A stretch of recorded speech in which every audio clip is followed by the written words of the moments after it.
Test.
I'd like to start off with the Pledge of Allegiance, please.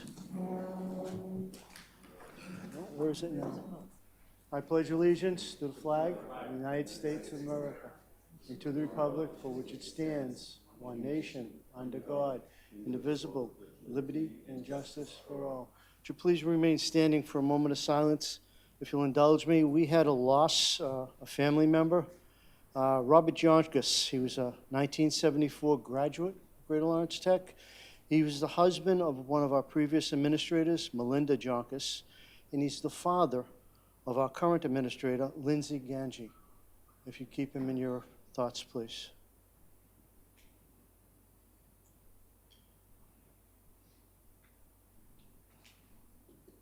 Thank you very much.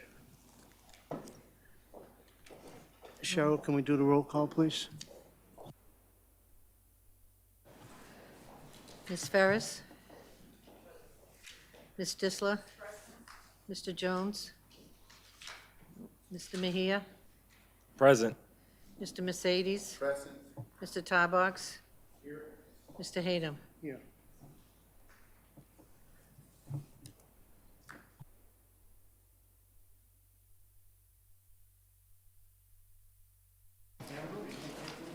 Yep. Hi, my name is Amber. Thank you for having me. This is my second meeting, and I am alone today, so bear with me. Welcome to the November 18th District Committee Student Representation Report, and we are starting with the Interact Club. The Interact Club is led by Mr. Sear Committee, and it has gained a new logo, and the upcoming event is the month of November. Be grateful. Let's let other knows how much to appreciate them, having them around. We're using they're giving out gratitude cards this month. They're also doing a food drive to aware of the frequency of food, or the SNAP issue that is going on within the month of November. During the month of December, the Interact Club will be a partner with Student Council to hold a toy drive. Moving on to the SNAP food drive, the Interact Club and the Student Council are working together to raise food. There is a list of eligible items you can give to participate if you want to help out.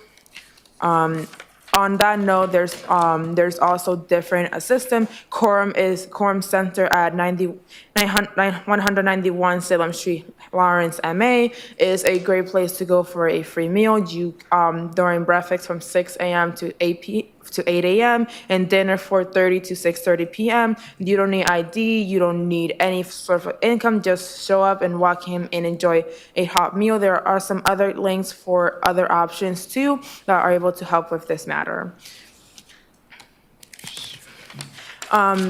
Sticking with the Interact Club, they are also giving out kindness cards. Cards are being distributed out to the school or given a QR code to see how far kindness spreads amongst our students. In addition, the Interact Club will work with Market Basket to help people shopping around the Thanksgiving. We're in the holiday seasons.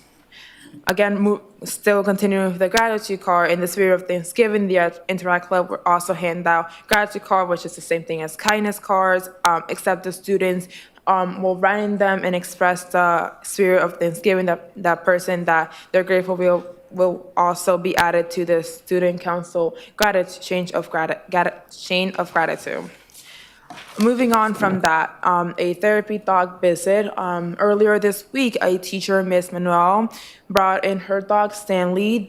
They teach ethics in animal rescue class, and he is a rescue that she trained to be a certified therapy dog. Stanley visited the school and had a positive impact on all the students in both Orange and Black Week, and many students are wishing him to come back. Even a lot of students who are afraid of dogs or do not have a good experience were comfortable with him being in the class, and it led a positive impact in the students, which led on to believe maybe the school could also get a therapy dog to work with our social worker to help encourage students in talking when those hard moments come. Moving on to the Nisi 5K walk, it was held in October 20th 26 in the honor of JLTS teacher Robert Nisaforum.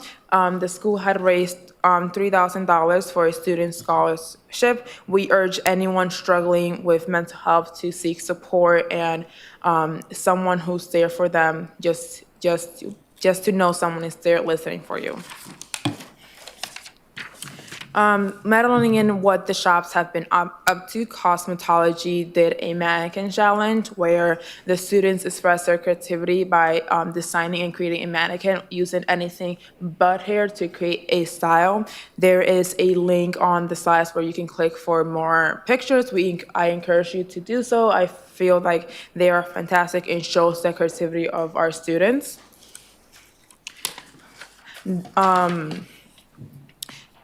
Medical assistant did something similar, but with pumpkins. They had their student research and learn about different diseases and medical illnesses and treat a pumpkin like a patient. Again, there is a link for more photos and detail about this project. This also showcases our students' knowledge in the medical field and what they're learning, as well as their creativity to express and even in a fruit Homecoming was about a week ago. It was November 7th. It was a great success. The theme was glitter and glamour. We had a lot of students. It was a lot of fun from what I heard from different students. Thank you, NHS students and other students volunteer. Thanks to them, they helped decorate, and the night was a great success. Bringing us almost to a close of our sports session. You guys can join us for the fall sports banquet on December 4th at 6 p.m. in the PAC. Families are welcome as well, and late buses will be available for students. The winter sports just started. I unfortunately do not have a slide for the winter sports, but they just started and they will end at 4:45, and all athletes can attend. More school-related activities. The library now has new extensions. On Mondays, we have games behind the scenes led by one of our librarians, Jacob Murphy. He will be teaching the history of games and how they came to be and all that included. On Tuesday, we got book club. You can come in, you can discuss your favorite books amongst your peers, and it's led by our librarian, Ms. Des Francisco. Wednesday is Reggie Reads, an opportunity for students to come in during the wing club when they don't have anything to do and just relax with a book in hand and some music. Thursday is tutoring.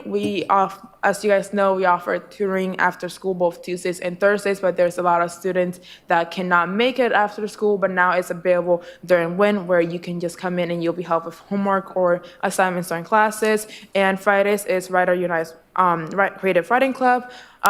Forget all the grammar, forget all the writing rules, and let your creativity flow in paper and pen and write until your heart content.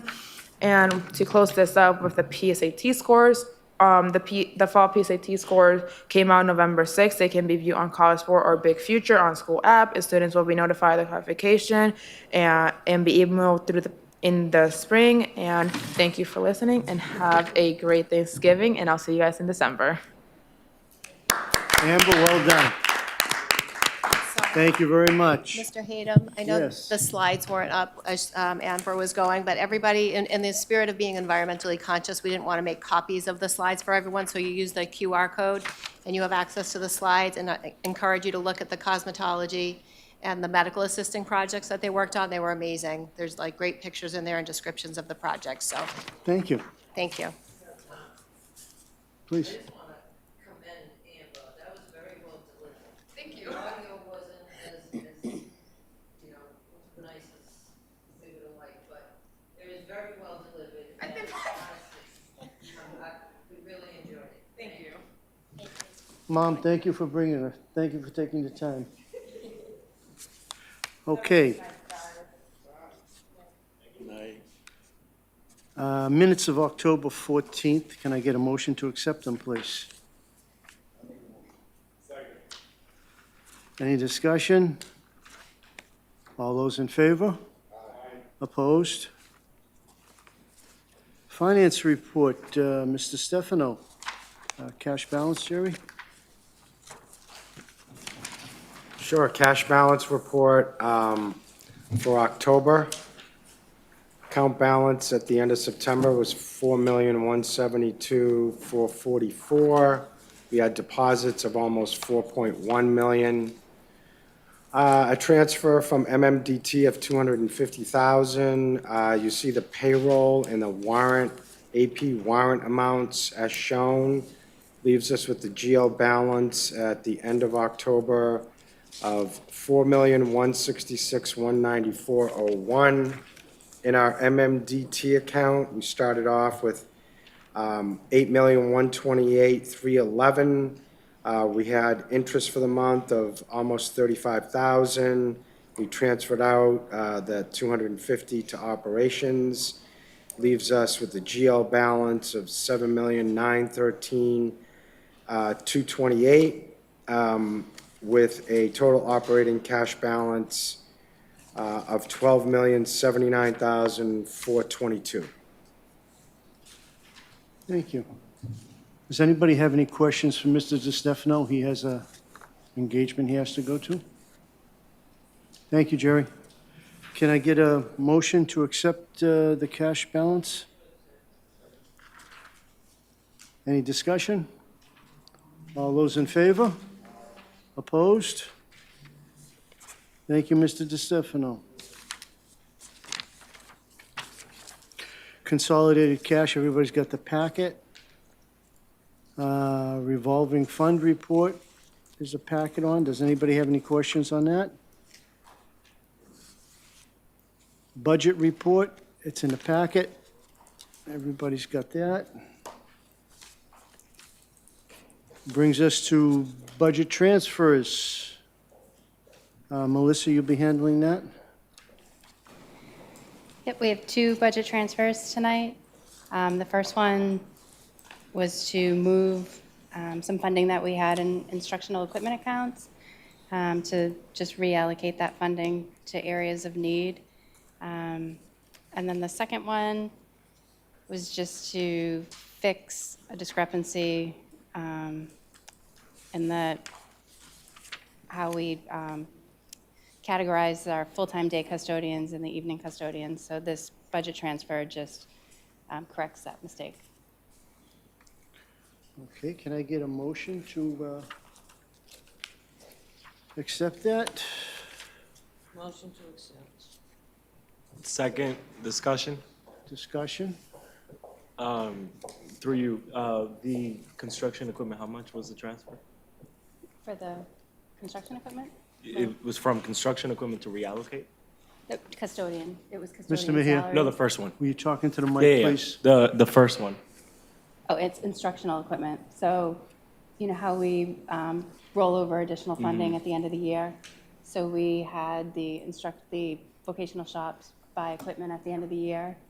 So this is basically taking those budgets back and reallocating them this year.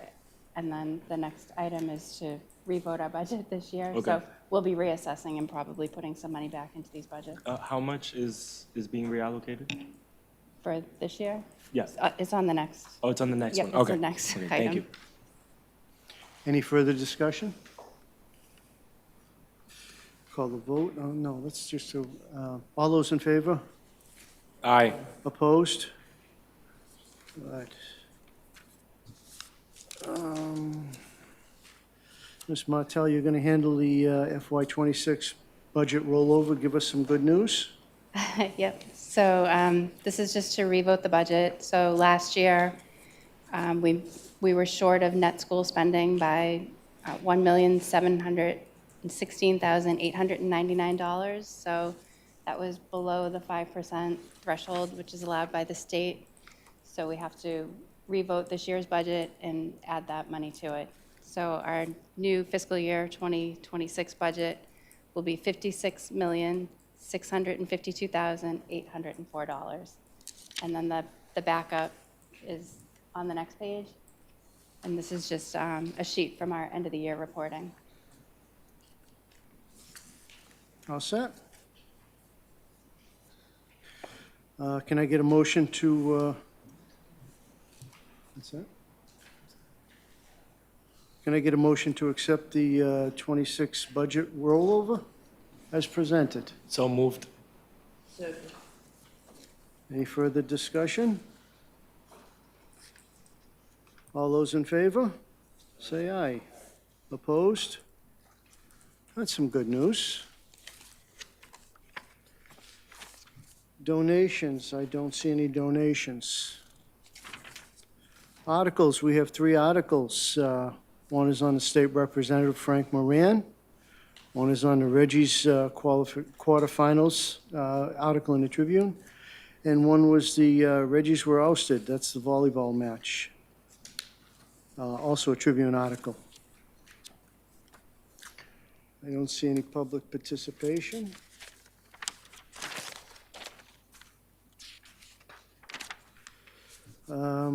I think Principal Jackson was supposed to be here for this. Mr. Lavoy, are you handling this?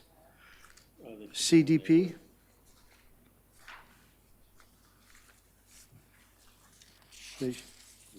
Please. Do we want to do the next piece until they come? I was going to move on Okay. as long as nobody had a problem with it. I'll just keep going until they get here. Sure. They are coming? They are coming, yeah. Okay. They're probably not, they're probably on their way. Mr. Lavoy, you're going to tell us about a $4 million bond? More So, good news. yeah, so the $4 million bond that I went to, Brenda and I, Brenda did hand over. We went back to our communities and asked them if we could change the $4 million bond they had approved for us to purchase the outs, if they would approve us to reallocate it to put an addition on the building to house the expansion of our medical and health programs, and all the communities have voted yes. I went to Methuen last night, they were the last one, they voted yes as well, and that was unanimous. In fact, each of the communities, the vote was unanimous. So we have a strong support to do that, so that's good news. We're waiting, we put in the $5 million grant proposal for the Skills Capital a few weeks ago. We won't know anything till possibly just before Christmas, and that would be, we're hoping to get that grant, which will also fund the addition we want to put on the back of the school there, would give us $9 million to do that addition. We suspect the cost of that addition between $6.5 to $7 million. So if we, for some reason, we don't get the $5 million, then we'll take a look at our proposal for the addition and make some changes to our design and changes to our approach to how we would meet the needs of making that still happen. And we're actually still working, we're actually going to be having a meeting with the attorneys, are going to be having a meeting to talk about that proposal to take over some space from Holy Family Hospital. So that meeting's coming. I talked to Wayne today about that possibility, and we're setting up a meeting with the attorneys from the hospital and our attorneys to talk about what that partnership can look like. So that's part of our expansion program. Next time we meet, I'm working on a 5-year strategic plan for expansion, not student increase in access and expansion and the impact on the school in all areas, and I should have it ready, I should have it completed for the next meeting. If not, it'll be the meeting after, but I'm working on that now, so there's a clear 5-year understanding of where how we're going to address all the needs and changes based on the increase in student enrollment. Okay. Principal Jackson, how are you? You're going to tell us about the CDP presentation. Would you introduce your team, please? Absolutely. So with me tonight, Ryan Brown, Assistant Principal for Math and Science, Brendan Sullivan, Assistant Principal for Humanities, Pete Ebert, our Director of Counseling, Admissions, and Health Services, and Mario. Pat Piniola, Fidelis. Thank you. Teaching and Learning Director. Thank you. Fancy contraptions here. But yes, we're happy to be here tonight. Thanks for having us. Good evening. Tonight we're presenting the new Massachusetts Graduation Competency Determination. It is a significant shift in how we verify that a student is ready to graduate high school and succeed, hopefully, in the world. For decades, the lens of graduation readiness was narrowed largely to a single test with that MCAS requirement. Following the voter mandate last year to remove a single high-stakes test from being a graduation requirement, we have a draft of a new policy before you. Go to the next slide. It's about us defining student success here at Greater Lawrence Tech. Our policy moves us toward a system that values the mastery of skills and a satisfactory completion of rigorous coursework over a single testing event, so instead of that single event. It's an evolution of our standards, adopting a holistic approach that ensures students are well prepared for their futures. It requires a rigorous alignment, ensuring that all our coursework satisfies state academic standards, curriculum frameworks, and as mandated by DESE. We are committed to equity and inclusion as well. This policy solidifies our processes for supporting students with disabilities and multilingual learners. It also provides a retroactive diploma opportunity for former students from the classes of 2003 through 2024 who met all the other requirements other than that MCAS exam. Next slide. Specifically, the DESE framework requires 3 components for competency determination. First, students must demonstrate mastery of skills in our major academic content areas, as well as our existing areas. Second, they must show coursework completion through satisfactory work aligned to our state academic standards. And third, we are adopting a multiple pathway to show that mastery. You'll see by the end of our presentation tonight that we're not trying to lower standards. We are broadening the evidence we accept to prove that those standards are met, requiring both successful course completion and an end-of-course capstone or portfolio project.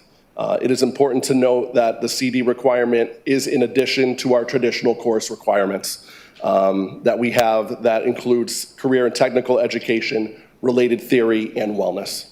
The policy before you ensures that our school remains in full compliance with establishing a framework that recognizes our students' true capabilities. To walk you through the specifics, I'll now turn it over to Ryan, who will lead us off with the DESE core subject requirements. Ryan? Good evening, everybody. So DESE's outlined core subject requirements in various academic areas. First, English language arts. This would be accomplished through our English 9 and English 10 courses. In mathematics, the Algebra 1 course and geometry course that we offer would allow for this to be met. Science has a little bit more flexibility, but we would focus on our biology course as it exists to meet those requirements. But it could be met if a student came in with physics, chemistry, or a technology and engineering course. But again, as I said, we'll prioritize biology. And then finally, U.S. history is a new course. Well, not a new course, but one that is met for this core subject requirement. And so this will be required for the class of 2027 and beyond. So when we talk about developing or determining mastery in those courses, it can be accomplished in several ways. So completion of the course, but in addition to that, a final assessment. So some sort of end of the course assessment based upon or in line with our grading policy that covers the state standards, so on. It may be a capstone or a portfolio. So this could be a project or a portfolio where the student demonstrates a comprehensive understanding of the subject. And then probably more or I should say less used would be an equivalent measure. This could be something that if we had a transfer student, an alternative measure that we use to determine whether the student has met our competency determinations for the district. And now we're moving on to Mr. Sullivan. Thank you. So Ryan outlined the subject matters that are covered by this. So this is, builds right off of that, but up on the screen right now are the aligned courses. So based off of the guidance that DESE gave to us, we went through our course of studies and determined which of our specific courses in those subject areas would be the ones that align to the requirements. And so you can see, like in English language arts, it's grade 9 and 10 English, all levels, so college prep, honors. In math, it would be Algebra 1, Geometry, Science, Bio 1 or 2, Chemistry or Physics. Any one of those courses would count for it. And in Social Studies, starting next year, History, US 1 or US 2, count for the competency determination. We also went through and we made sure that any credit recovery courses that students have to take, that is, if they fail freshman English and have to go to summer school for it, that course will align with the requirements as well. And then on the next, so that's Mrs., that's Katie, come on up. Sorry. Stealing my thunder, Brendan. Sorry. Okay, so now that we've kind of understood the mastery, which courses count, we wanted to talk a little bit about how that applies to our students who have unique learning needs. So students who are on IEPs, multilingual learners, and students who transfer into GLTS.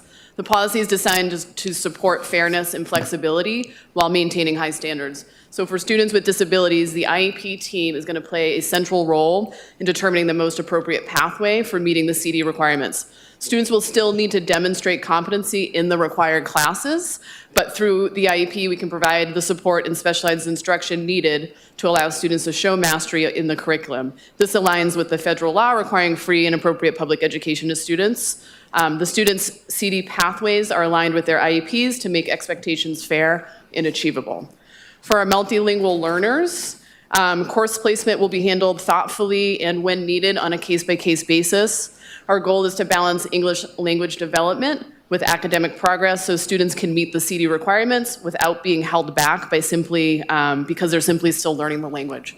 Multilingual learners will have access to appropriate courses and support so that they can demonstrate their learning fairly and effectively in their coursework.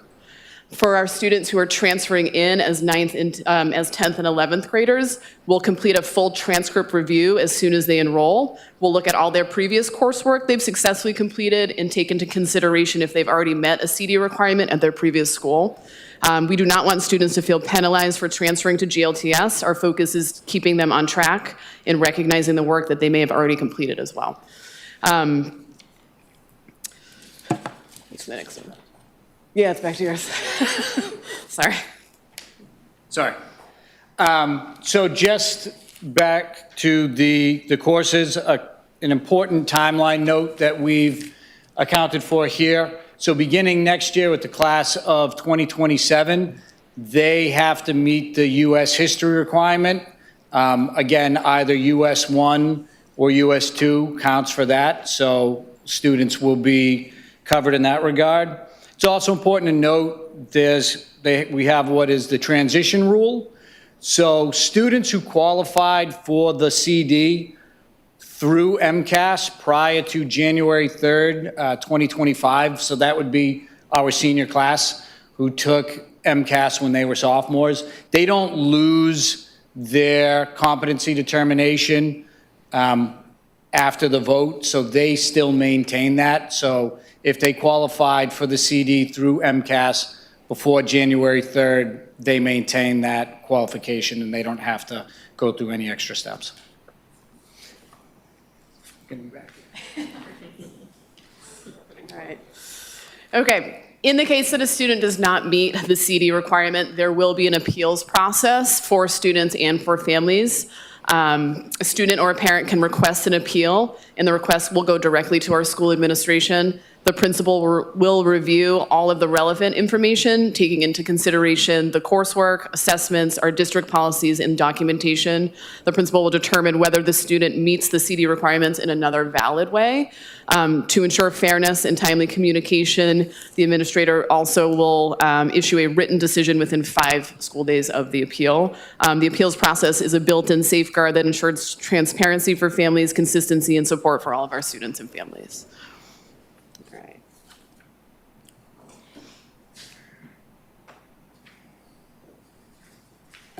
Hi. So Another important piece here is that there is a retroactive diploma opportunity. So thinking back to the classes of 2003 to 2024, any students who didn't earn their diploma because of not passing MCAS can request a transcript review. And the way that would happen is the principal would evaluate it using our current CD criteria, and we could actually retroactively award them a high school diploma if the requirements were met. Great. So basically, overall, what are the key takeaways here? Probably the most important piece is multiple pathways to success. So instead of having everything be based on this one high-stakes test, the MCAS, we have multiple measures that we can use to make sure that students have actually reached the high expectations that we do have. There are opportunities here for individualized support. Our special populations will not get left behind because there are different pathways for them to also make sure they stay on track. There are very clear requirements, so the specific coursework has to align to state standards. And we believe there's a fair appeals process. So in cases where a family does want to appeal, we have a very transparent and simple process for that to happen. Okay. Thank you very much. I know this was a lot of hard work for everybody. This is all in alignment with DESE. Yes. Is there anything that we're missing, that we're still working on the policy, that we need to turn into DESE? We're all set? Yeah. Principal Jackson, I will ask that you email a copy of this to the committee. And if anybody on the committee wants to make a motion to accept this now, or wait until you've read through all this? Yeah, and in the packet should be, I know I gave to Sue Lally to share the actual piece in your packet, but we also have, we'll email and get you the presentation, and we have some printouts anyway we can leave. This because we weren't document sure if tech was- is the actual policy that you Do we have. have a copy of that? Everybody has a copy of it. It should be in, yeah, it was on the table, so it would, Thank you. if the committee wants to review this till next meeting, we can hold the vote till next meeting. We have to submit this by December 30, the end of the month, December, before the January 1st. So we do have another meeting if you want to review this and have some questions for the next meeting, we can, or if you feel you're comfortable, you can vote on it tonight. It's up to the committee. Mrs. Ferris?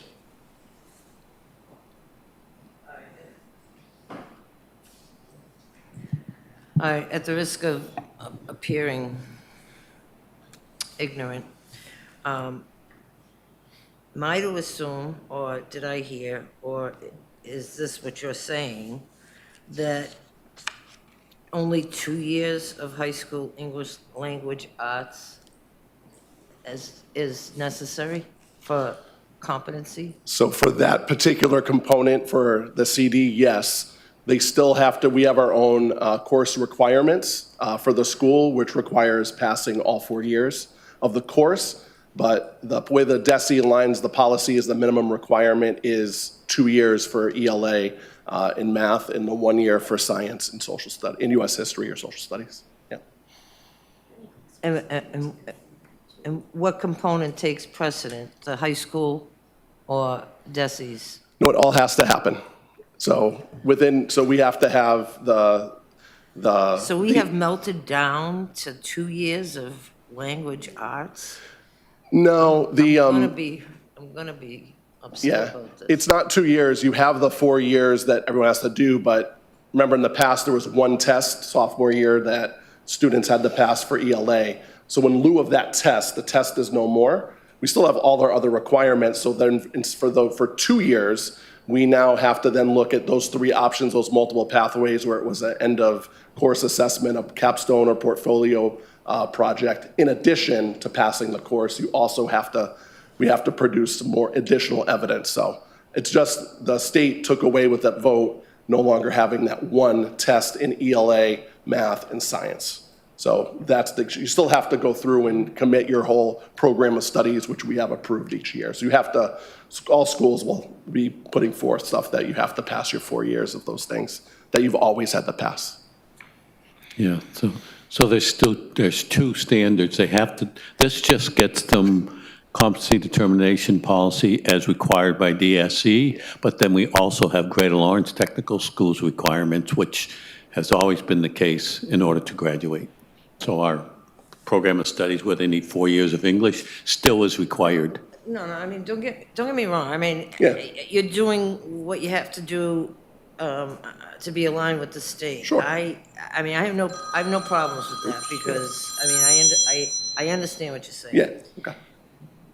I just have an issue, I guess, with Jesse feeling that 2 years passing English is adequate. I don't know. That's just a thing with me, maybe. But that's what I have Fair. a hard time wrapping my head around. Okay. But I trust that you guys are on this.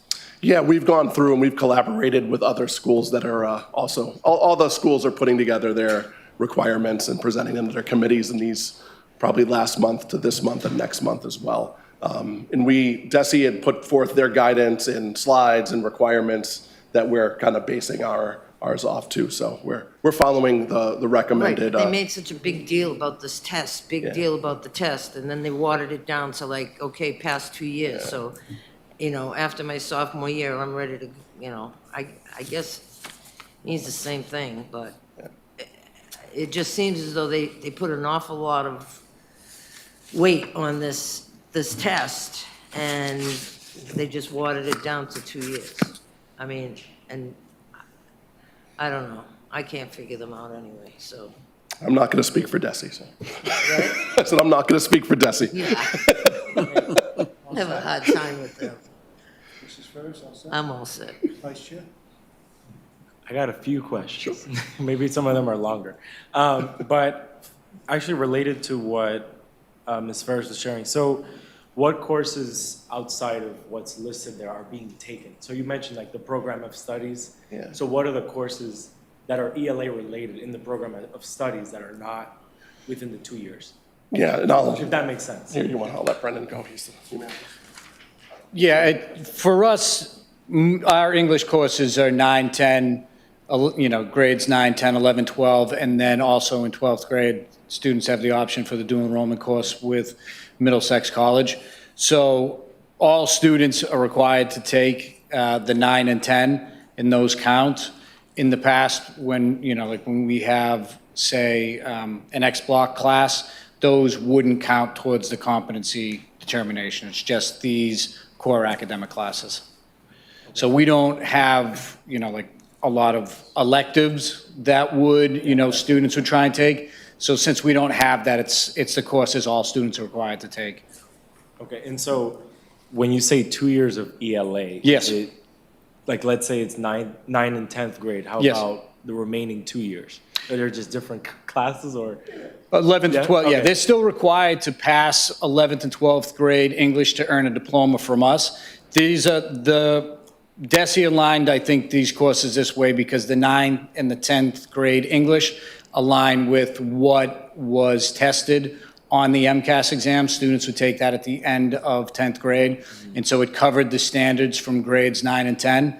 And so for the competency determination, they have to demonstrate a mastery of English language arts and the standards that are covered in 9 and 10.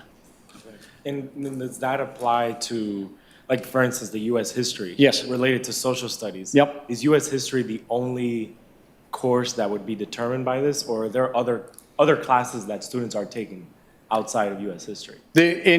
So our students take US 1, 9th grade, US 2, sophomore year, informed citizenry, junior year, and modern world history in senior year. So we exceed what is Mass Core, what DESE recommends. So we do one more year and require it of students for graduation.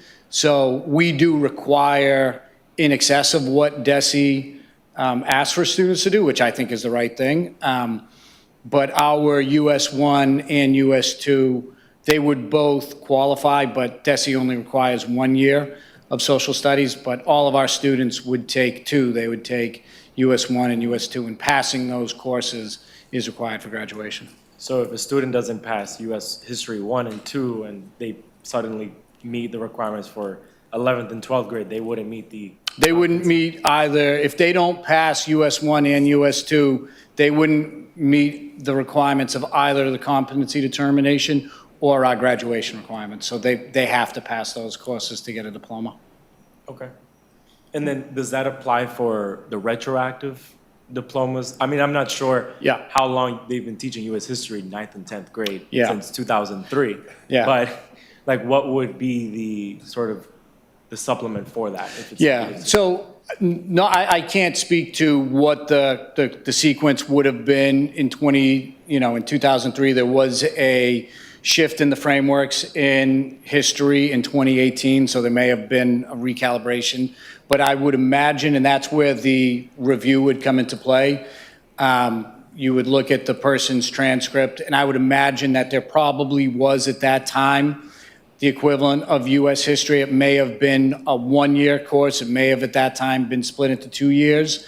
But it would be looking at the courses and determining, would that align with our current frameworks to cover it? Thank you. 2 more, Sure. I promise. No, that's all right.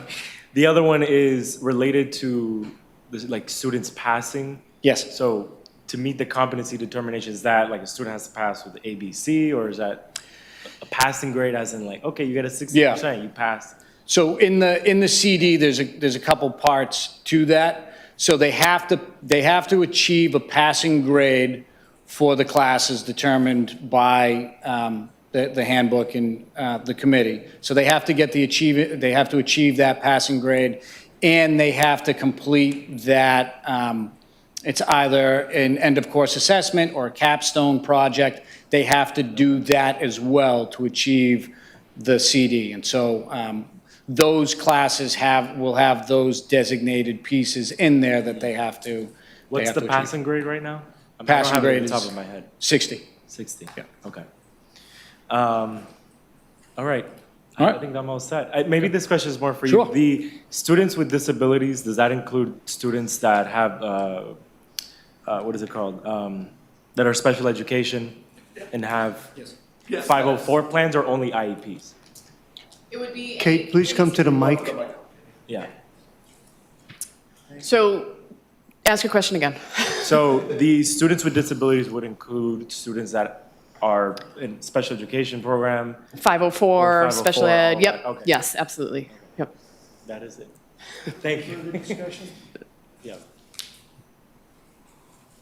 First of all, I want to thank you all for coming tonight. We know you've had a long day. We know this isn't an easy policy. Thank you for explaining to us. Is there anyone on the committee has an interest in making a motion to get this voted on tonight, or do you want to hold off and do it next meeting? Do I have a motion to, I'll make a motion, Second. any further discussion? because I know when I'm beaten. So You know when you beat? I know when I'm beaten. I'm sorry. I'll call Desi. Can you call the roll call, please, on this one, Cheryl, please? Mr. Mejia? Yes. Mr. Mercedes? Yes. Mr. Tadlock? Yes. Ms. Ferris? Yes. Ms. Disler? Yes. Mr. Hayden? Yes. I thank you all very much. Thank you for keeping up with this. Thank you. Good night. Thanks, we appreciate the time. All right, we're going to go over the $4 million bond. We did that. Easy one. Mr. Lavoy, T-shirt update. So I think this is looking for a verification on the T-shirt color. So the committee originally voted, we understand that the T-shirts will only be, the uniform basically will be worn on shop week. But there's some question of whether there was a recommendation or an expression of a desire to keep the colors with a little bit of changes from the black, but the committee, when it originally voted black, so I would be looking for a motion to allow us to change the color from black to keeping all the T-shirts based on shop a different color. They wouldn't have any logo on the back, but just on the front to keep the cost down. So I would just like verification from the committee they're okay with having that option for the school to keep the colors rather than switch over to black for everybody. Can we get a motion? Discussion, yeah, clarification. Let's get the second Okay. first. I'm not putting the motion. You're not doing a motion. The motion? Any second? Second. Discussion. Yes. This is for shop week. Shop week, Correct. yes, only shop What week. with the motion we withdrew at the last meeting was for academic week. That's correct. Yeah, okay.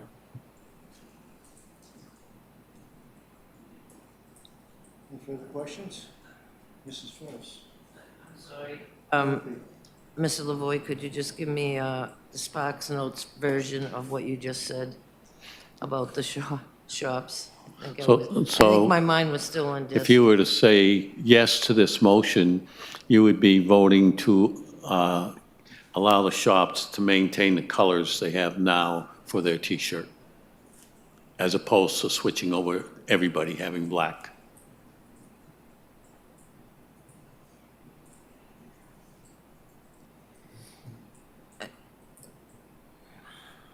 I don't see a problem with that. Talking to the mic, Mrs. Ferris, please.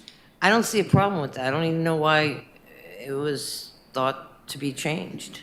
It's been like that for years. Yeah, but the original motion for the T-shirts was to switch to black for everybody. I just want to verify that the committee's okay with going to the red, going to the different colors. Well, I'm okay, but does that matter? We're in a discussion phase. I'm okay with We've already got that. a motion, we've got a second. Yeah. This is discussion. I don't have any Done, I'll call further vote. discussion. I don't have any further discussion. Can we call a vote on this one, Chair, please? Ms. Disla?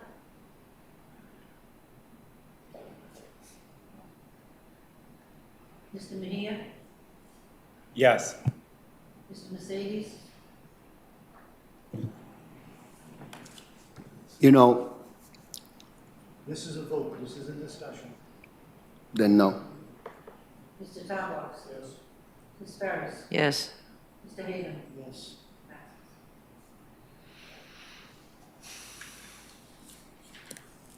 Mr. Lavoy, you gonna do a follow-up for the open house? Which was great, by the way. Okay, let's see.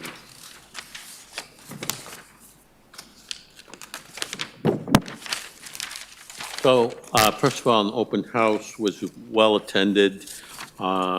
We had meeting after to talk about the pluses and, or were there any negatives to it?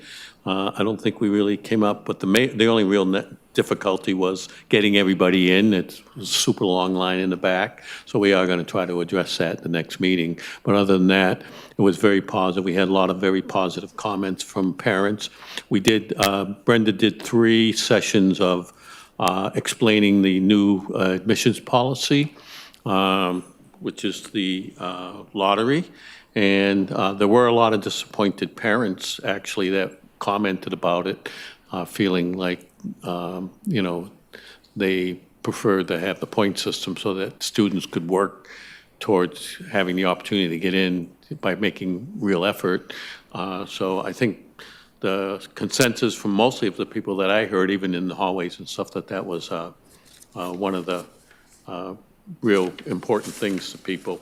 Then there were also many people in the library. There was hundreds of people in the library already signing up online, registering filling out applications to attend. So that was well attended as well, well done. The 3 sessions were also well attended as well. So there was a lot of interest. And I did send the emails out to the staff for the great job that they did in preparing, planning, organizing. I think I CC'd you on that email, but I thought the staff did a great job. Custodians did an amazing job cleaning and preparing everything. They did I was very pleased with the work that happened beforehand. So it was, I think, a huge success and a great way to kick off our new admissions season. I have met with the 4 superintendents, which I do every year, to help kick off that, review the policies. Brenda and I met with each of them. Brenda went thoroughly over the admissions, what their school's responsibilities were and what ours were responsibilities were as well. So that was part of the process as well. So I think couldn't be more pleased with how it went. I know there were many of you that had come as well, so I hope you were able to get through the crowds okay. It was very crowded in the hallways. I don't know how many, next year we'll have to have a clicker to count how many are coming in. So it was very well attended. Very good, thank you. Please, Vice Chair.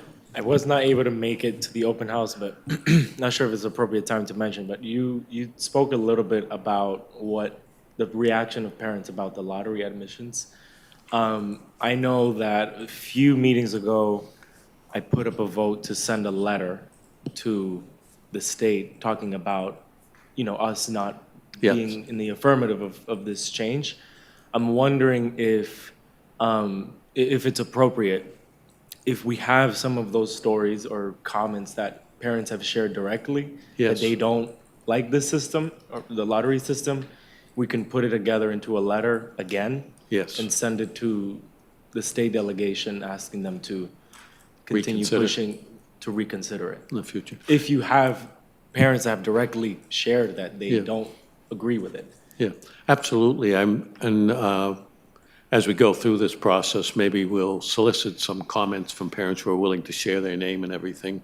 I'm happy to do that because I mean, for me personally, believe it's a major mistake, but maybe it's going to be better than I suspect, and, but I'm a believer that you should, it's not too early in the 7th and 8th grade to hold kids to some kind of expectation in working for something you want in life.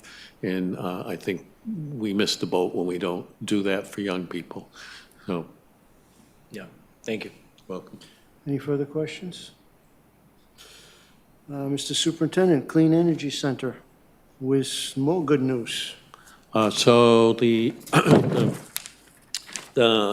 Massachusetts Clean Energy Center is, whenever they award grants, they pick a location in which to do that, and they've selected our school to do the awards this year. We ourselves are receiving a $475,000 grant to do research and training in solar training for adults mostly, but there's also some availability for for our own students in terms of securing our curriculum. That is happening on Friday, November 21st, which is next Friday. You are all welcome to attend. The Secretary of Education will be here as well.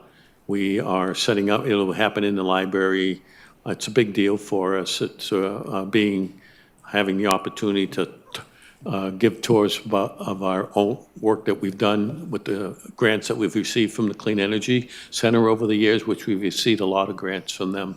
In fact, we'll be putting another one together for one that's coming out as well. And we get to show off that piece of the work that we've done, which is really substantial in comparison to other schools. Other schools have done things, but I think that we have done a substantial amount of things and are continuing to do that work. So we're excited and honored to be able to host this event that's going to be happening. I feel like it's a big deal for us to have this opportunity to do this. Any questions about the grant? Okay, move on to out-of-state travel. Plumbing instructor Jason Hull, along with 30 students, will be traveling to Watts Manufacturing Plant for a field trip and a tour located in Franklin, New Hampshire on December 2nd and 3rd at no cost to the school. There is paperwork in the back of what it's going to be about. I think it's a great thing for the kids. Can I get a motion to, Second. all, discussion? All those in favor? Say aye. Aye. Opposed? Thank you. I think that's a good thing for Jason Hull to do. Tommy? Yes, I'm sorry. I didn't see- I just want to take this opportunity, since this is the plumbing department that is going on this field trip and Jason Hall is doing this, I want to recognize the plumbing department for the outstanding, it's a really a terrific department that's made lots of strive, have young, all new young, 3 graduates, I believe, teaching it. And I'm going to ask them to come in and do a presentation for you guys to talk about the curriculum and what the work is that they're doing. It's very impressive when you go in that shop and see what's going on. And in all the years that I've walked into plumbing, I'm always excited and impressed to see that program and what it's doing. And Jason Hall, who is one of our, I remember when I hired him, and he was not sure that he wanted to take the job, the fear of maybe getting laid off or something. And I said, just in the interview, I said, I don't think you'll ever get laid off, and it's proven to be. He's an amazing instructor. So I just want to recognize that department as being, doing outstanding right now. Please, Mrs. Ferris. You know, actually, that's such a great idea, Ms. Lavoy, to have, and I know it's probably a process for you to go through to ask them, but it would be kind of nice and informative and give a new perspective to all of us if you had, as you had suggested before, each administrator coming to talk about their Their work clusters. or whatever. But also somebody, or tag team from each, career area. Yeah, Like, that would be a neat thing, I think. yeah. So we'll start doing Table that. We'll start doing that. Actually, I'll meet with the CT director, and we'll put a plan in place so that you get an opportunity to meet each of the supervisors and talk about their departments, and maybe bring some of the teachers Yes, who might be very cool. interested in, Yes. giving a little outline of what happens in their program. Thank you. All set? Yes, as long as it gets down someplace. I'm How sorry, do we, Mr. Ferris. how do we get that? As long as it gets documented someplace and not forgotten about. What? Even Brenda's got it You can call at any documented. time and remind the superintendent. I love the idea, so it's going to happen. Okay. Is related to that note, when is the next general advisory meeting? That's in January. Oh, you mean, we have a meeting of all the All the shops? chairs the chairs that will of the come in, shop, yeah. that'll happen in January, Okay, at our January meeting. thank you. Good. Mrs. Ferris, your mic, please. Budget calendar update, Mr. Lavoy? So at this point, we will be starting to meet with the supervisors of each department after Thanksgiving to review their particular budgets, which if you don't have your calendar, but that's the next thing that we have to do based on the budget calendars. So the process is going well so far, and eventually we will give you an update on where we're at with the actual putting of the budget together. We'll have after probably later into the year, more like February somewhere. I think it identifies it in the budget, but we'll be able to give you more information. But at this time, that's where we're at in the process. Thank you. Would you like to touch on the admissions report? So admissions at this time, I think your report shows we have about 600 something applicants? 764. Oh, 764 is showing in your report. But since this report, we're up to 1,000. So which is a lot higher than, it's a lot higher at this time than we've been, so we've had we continue to have a lot of interest. Any questions for Mr. Lavoy on missions? Mr. Lavoy, you going to do the health insurance? So we met with our house insurance agent, I guess, and he came in to give us a report and a big part of give us some insight as to what we can expect for increases in building our next year's budget, so we can use it for next year's budget at about 20% increase from where we are, what we're paying this year, which is a substantial increase. It's 20%. It's probably another $1 million more than we're paying this year at least. So insurance rates continue to go up, but I did just want to let you know that that's what we're looking at when we build this year's budget to include in the budget. 20%. I think we originally budgeted for 10%. It's doubled. Yeah. Any further questions? Thank you, Mr. Lavoy. Reports to the committee, I see none. Policies, none. New business, none. Table matters are empty. Brings us to resignations. Griselle Ferretta, ML professional, 11/7/25.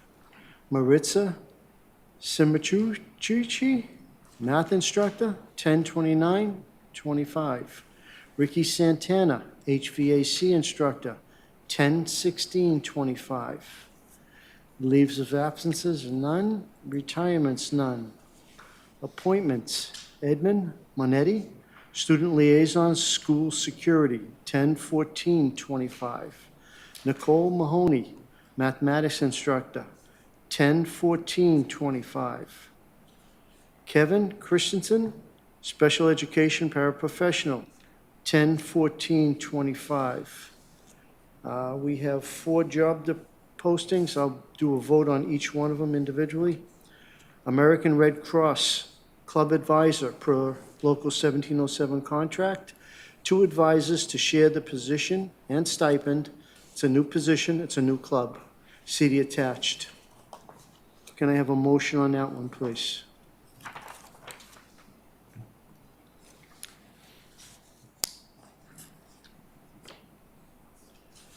No motion? Is that for the first position? First position, I'm going to do one at a time. Oh, okay, Please. okay, yeah. If that's all right with everybody, I don't want to Motion. lump them. Motion to approve the first one. Do I have a second? Second, Mr. Tarbox. Any discussion on the Red Cross? All those in favor, say aye. Aye. Opposed? Thank you. Next one is Reggie Voice towards Progress Advisor per Local 1707 contract. 1 advisor, it's a new position, it's a new club. CD attached for Reggie Voice. Can I get a motion on that?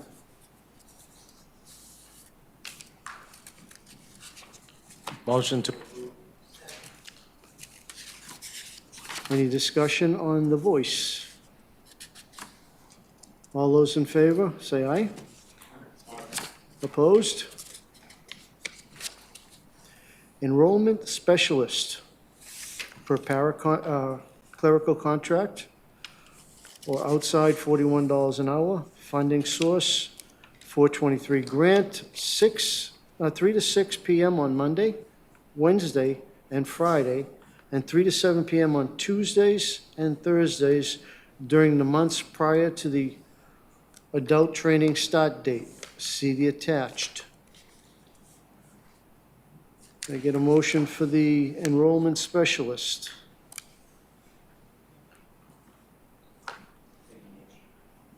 Can I get a second for the, Second, any discussions? yes. Please. Quick question. The enrollment specialist, is that for after dark or It's for workforce development, for people, The adult- adults that, the adult programs? yes. Okay, Yep. thank you. Good. Anybody else?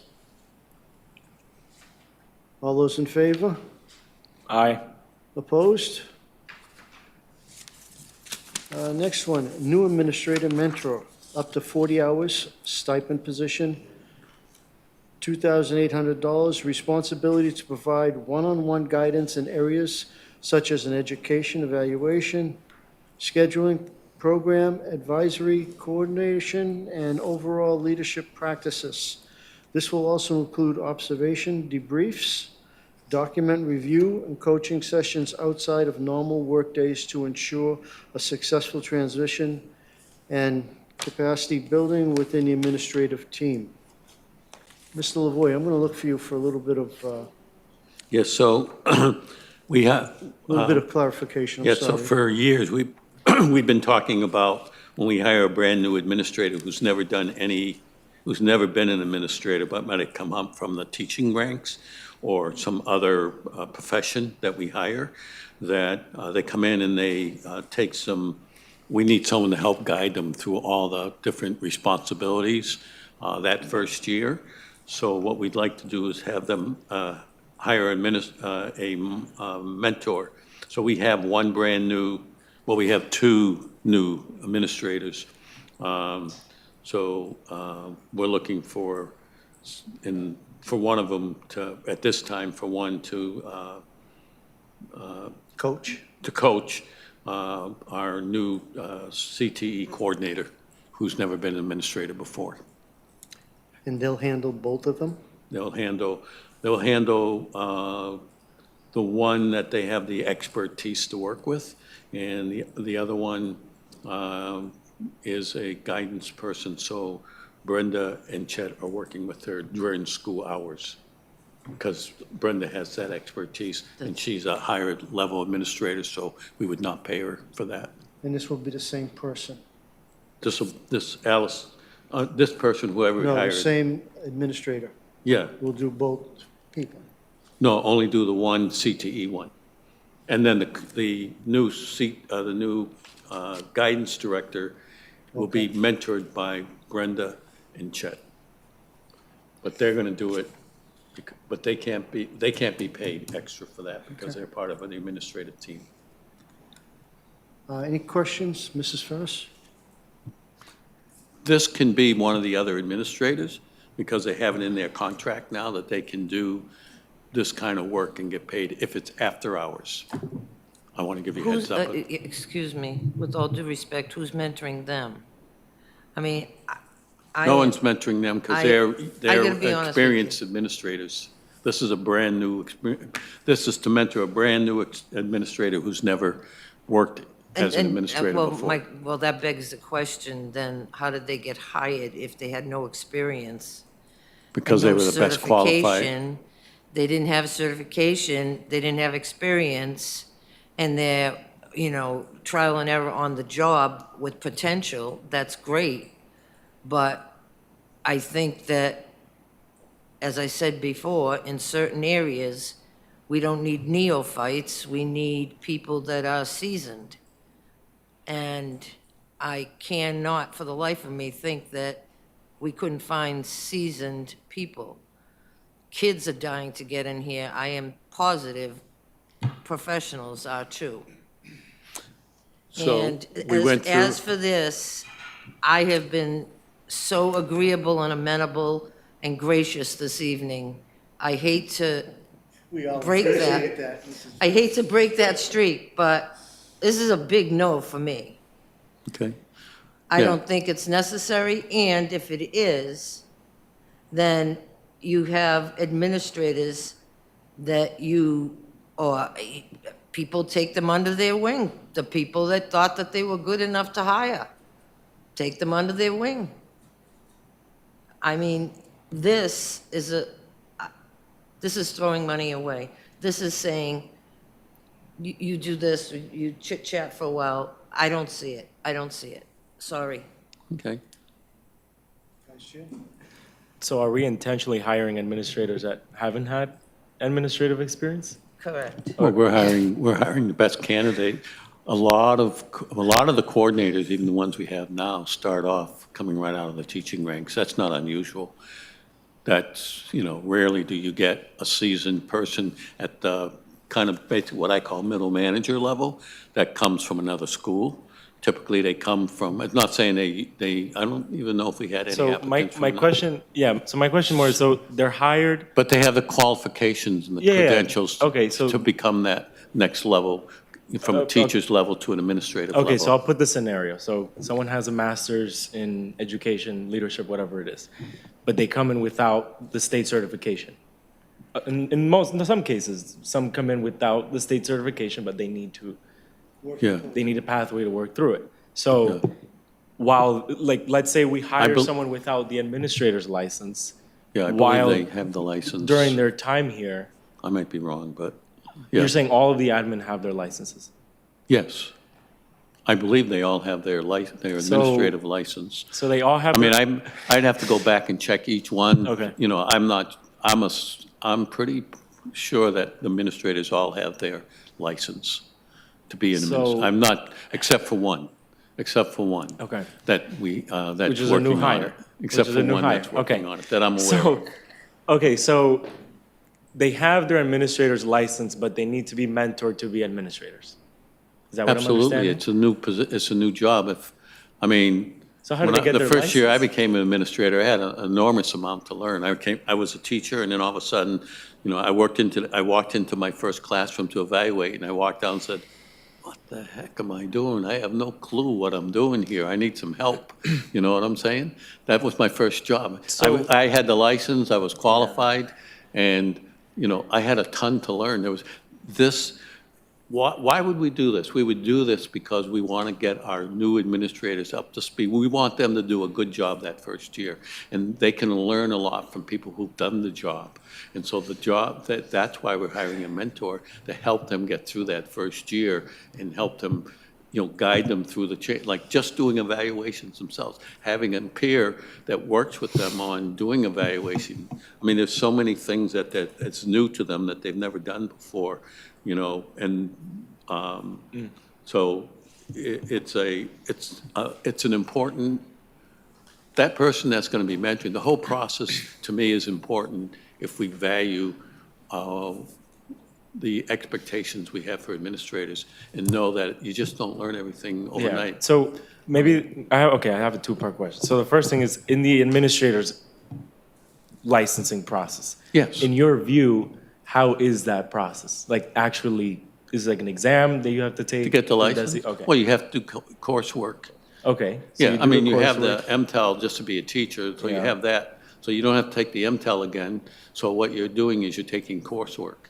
Okay. And you also have to do a mentoring program for 300, I think it's 300 hours. Yeah. So you do a mentoring program, and you also do, like, most of the mentoring programs, we give them some kind of responsibility.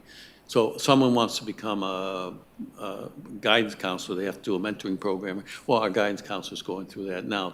The last piece might be a mentoring, where they have to do mentoring hours. So the administrators go through that mentorship Yes. program? Yeah, Okay, Yeah.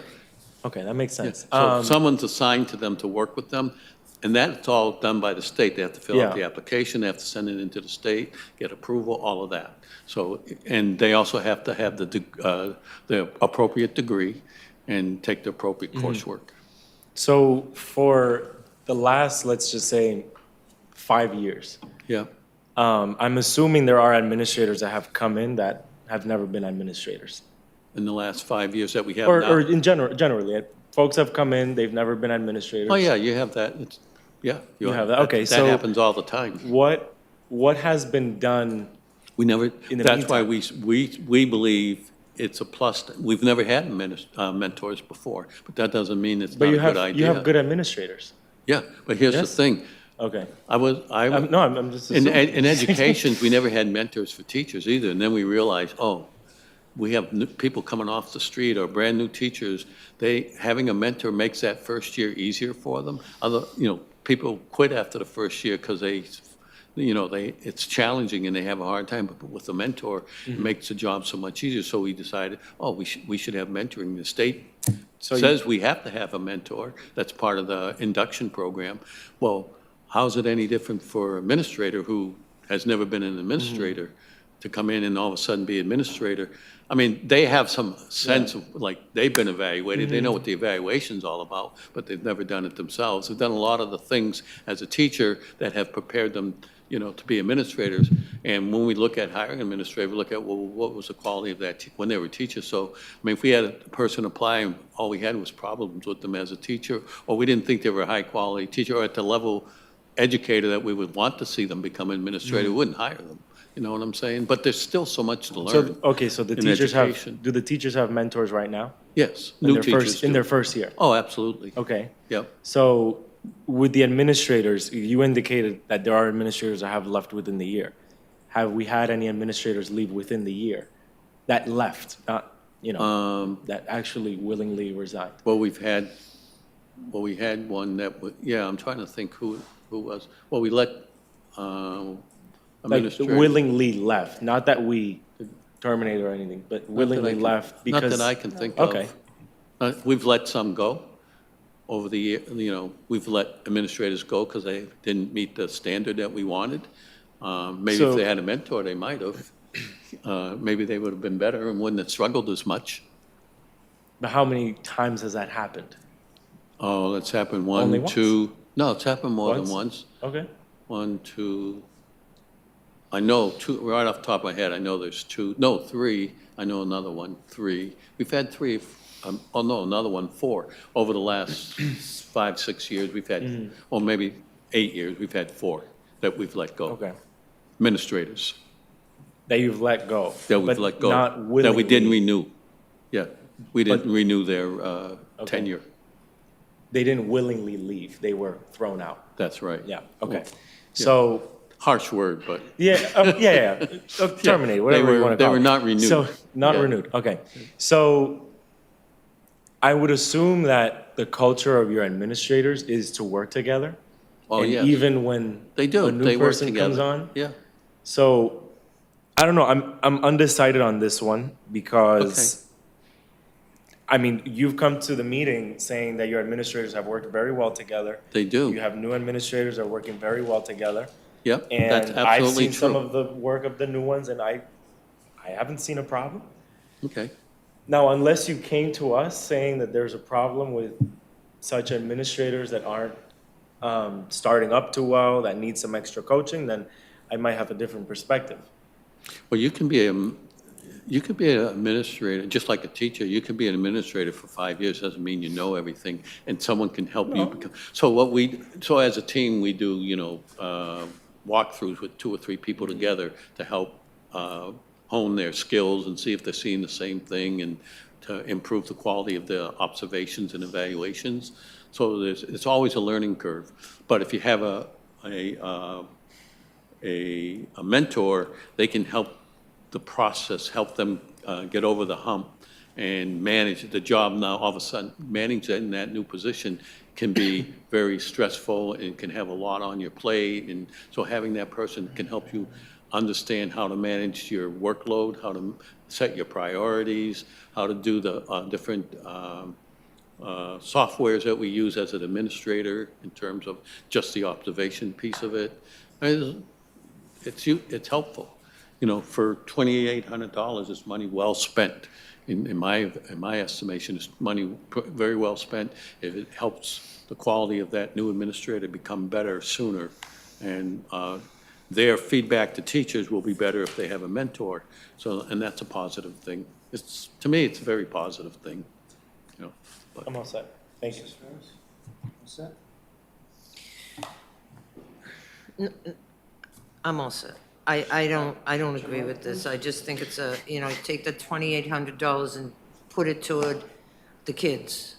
I don't see us spending $2,800 teaching somebody or guiding a wannabe administrator. I mean, I don't want to get into specifics or anything, but I just think that money, and yes, it's a drop in the bucket, drop at the pail, it means nothing, but it would be better spent on the kids instead of trying to, help somebody become an administrator. If you want to become an administrator, you work at it. I mean, you're a leader. You're supposed to be leading. If you don't have those skills, then you have no business being in that position. And we have no business hiring you.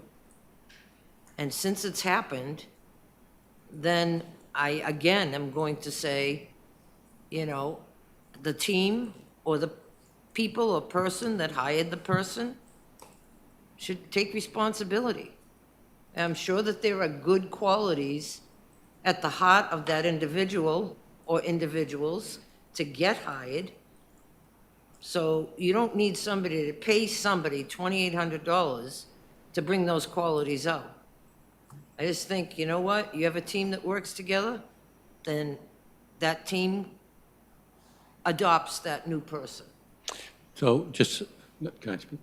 So when I became a superintendent 16 years ago, I had a mentor for 4 years, literally a mentor that met with me once a month. You're a tough guy to break there, so. But I actually did. I had a mentor that was appointed to me by the Department of Education. That was back in those days. They were Well, doing they saw mentor. something in you, like superintendent qualities, and they just wanted to make sure that you were on the right pathway. But it was also a 2-year program that I went through for all new administrators. Even though I had the license, I had the experience, they said we want, because they wanted to make sure new superintendents in the state of Massachusetts were going to be highly qualified and help them become top-notch administrators, and they wanted us to make sure that we understood what the expectations were. And so they trained us in all kinds of things.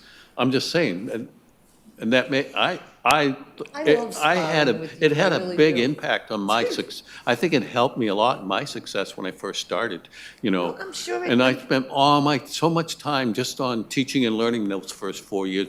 I wasn't doing any building, I was just doing education, looking at our performance, teacher performance, administrative performance, just teaching me how to be how to be a superintendent and what was valued, how to work with our local, local government, and it just taught me a lot. They helped me with a lot of stuff, that's all I'm saying. And for anyone new coming into administration, there's a lot to learn and a lot of stuff to adapt to. And having someone help you with that is Let me get well back to appreciated. task, Mr. Whatever, Please. that's You all all. set? You said you were all set before you spent the last 5 minutes stating so. Are you No, all I set just this get time? I'm cracked up about this. This is amazing. We done? Back then, when you were becoming an administrator and all that, Mr. Lavoy, the requirements and the number of people vying for spots was a lot greater. I mean, now, DESE, don't get me started, but they're giving out waivers, and you guys are applying for waivers left and right. They're like NECO waivers being given out. I mean, we had to do coursework for real, not let me apply and have a nice little conversation. Bingo, you get a year's waiver. I mean, I know how this works, and so do you, but good try. I appreciate it. So, would this be like a contract for a year to try this? And do you have anybody in mind for this position already, Mr. Lavoy? It's going to be, it's open to any administrator that wants to apply. One of the things that typically is, what administrator has the right experience and knowledge that would be useful to that person is, we know, we do have someone in mind that we would like to see do this particular mentoring of this person because of the. Within the house? in the house? And so what's gonna happen with the position is they're gonna have, you guys, if you hire that person, that position will have to be also, replaced. No, this will be done after hours. The mentoring happens, that's not during the day, but after hours. The advantage of having someone in the house is that they know how everything works here at GLPS, what the expectations are for administrators. They know all our software, they know how we do everything here. They know the evaluation system inside out. So that's what makes it valuable, is this person, they understand GLPS and how we operate at all levels. So Standards. I don't know if you answered me the question, because if this person take this job, they're gonna have two jobs? Or they're going to leave their, so be an extra job? It's extra money that they would get. $145,000 a year? 20, a month? One time? It's a stipend, one-time stipend. I thought you were talking about a week. You're talking about $2,800, it's like, I mean, if it's gonna be for the whole year, I mean, 40 hours, I mean, all right, I'm sorry, I mean, it is still money, but I thought we were talking about, all right, no You problem. gotta give me credit.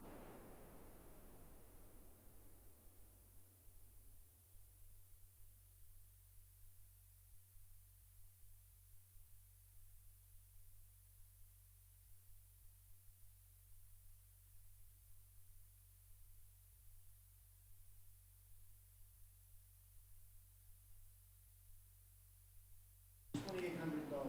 Okay. If it works out good, I'd love to see it happen for every administrator we hire, whether they're professionals or not. Okay, I like the fact, let me talk, okay. 20 minutes, 5 minutes, 25 minutes with nothing to say.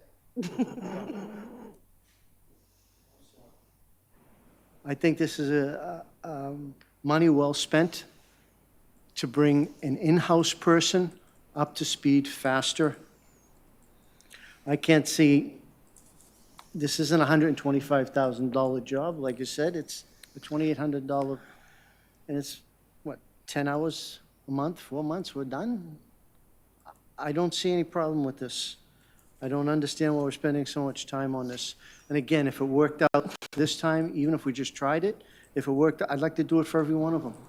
Well, I'm gonna put. Excuse me, you had your, I'm gonna put a question on it. I mean, if we do vote on it, I would like to, probably we can get a report on who got the help and a report of that person saying how that helped, how did this mentor help him? Because then we can be able to evaluate whether it was worth spend the money on each one of these individuals who get the help. We get a report from them saying, obviously, I know how to do this, but this was help. I mean, by us reading, then we can see our money was well spent, and then we can, in the future, we can consider doing this again or not doing it again on different administrative position. That's what I want to say. And again, I do want to see that, you know, by doing this, obviously, they're going to perform better. They also get better qualification, which also give them access to go elsewhere and leave us for more money. So, I mean, you know, if we proceed on doing this in the future, I'd like to get a level of commitment from this administration. We're putting money into their careers. That's how I see it, and what's in it for us. better us. So, betters us. you know, that's all I would have to say about that. I'm going to call it, you've had 4 dips in this well. Put your hand down. You're crazy. I would ask Mr. Lavoy for, we don't have a job description on this. If this vote does pass, I'd like to have some type of job description for the future. Sure. We call a vote, please. Do we have,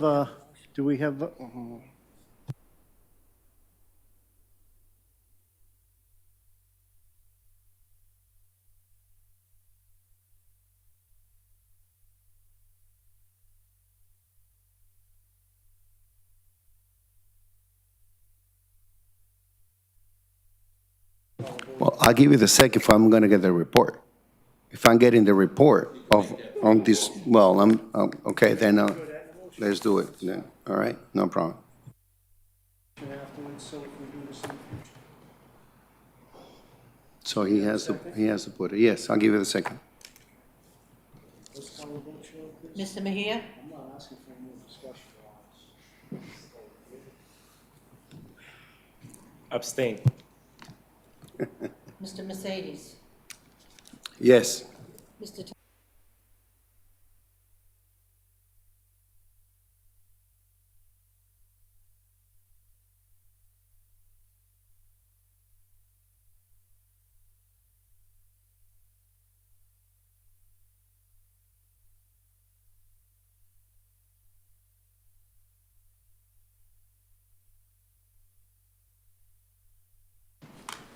Okay.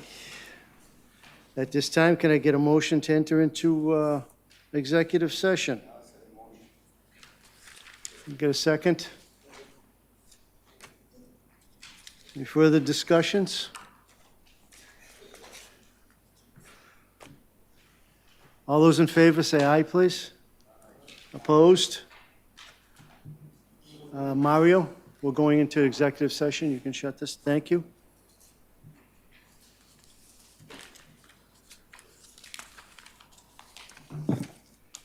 In the words of Father Lenny, Ya Allah. Is that French? No, it's Lebanese. Oh, Lebanese. Arabic. Means, oh my God.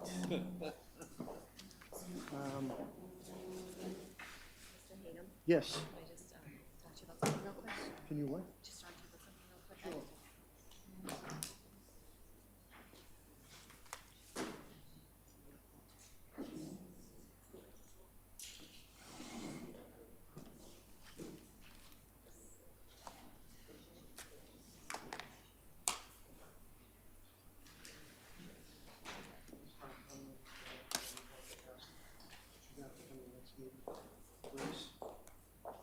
Hi, how are you? You're gonna have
drive myself crazy. Call us back into section. So you don't have any Mario, problem with please. I'm sorry, you talking to me? No, I was talking to. We're back in session. Motion to reopen session. Second. Aye.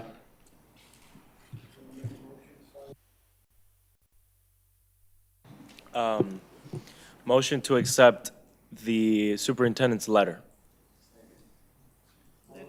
Sorry, letter of resignation. Aye. Aye. Anyone opposed? Thank you very much. Motion to adjourn. Second. Aye.